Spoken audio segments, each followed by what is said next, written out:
বন্ধুগণ আমার, জিলহজ মাসের যখন চাঁদ উঠবে, উম্মে সালমা রাদিয়াল্লাহু তাআলা আনহা হতে বর্ণিত হাদিস,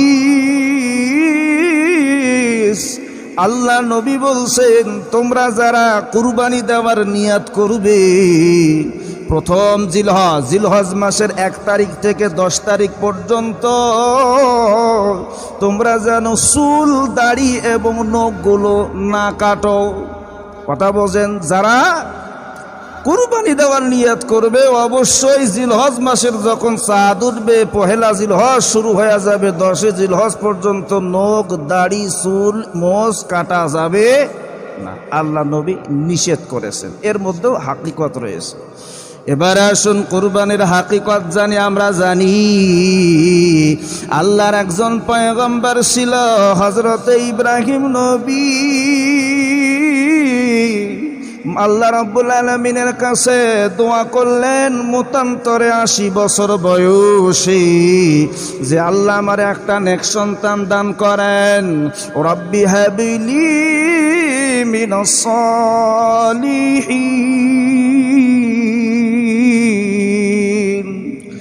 আল্লাহর কাছে ইব্রাহিম নবী দোয়া করল যে রব্বুল আলামিন আমাকে একজন সহনশীল, নেক, পুত এবং পবিত্র সন্তান দান করেন। আমার আল্লাহ রব্বুল আলামিন জবাব দিয়ে দিলেন, ফাবাশশারনাহু বিগুলামিন হালিম। আল্লাহ লাগ দিয়ে বলেন, ইব্রাহিম তোমার দোয়া আমি কবুল করলাম। আমি আল্লাহ রাব্বুল আলামিন তোমার একটা নেক এবং পুত পবিত্র নেক সন্তানের সুসংবাদ দিয়ে দিলাম। সুবহানাল্লাহ কোন। বিবি হাজেরার গর্ভে আল্লাহ রাব্বুল আলামিন ইসমাঈল আলাইহিস সালামকে পাঠাইলেন। সুবহানাল্লাহ কোন। বিবি হাজেরা ইব্রাহিম আলাইহিস সালামের দ্বিতীয় স্ত্রী। কত নম্বর স্ত্রী? প্রথম স্ত্রীর নাম কি? আরো জোরে বলেন। বিবি সারা, তিনিও একজন পুত্র সন্তানের মা হয়েছিল। তেনার সন্তানের নাম হযরতে ইসহাক আলাইহিস সালাম। সুবহানাল্লাহ কোন।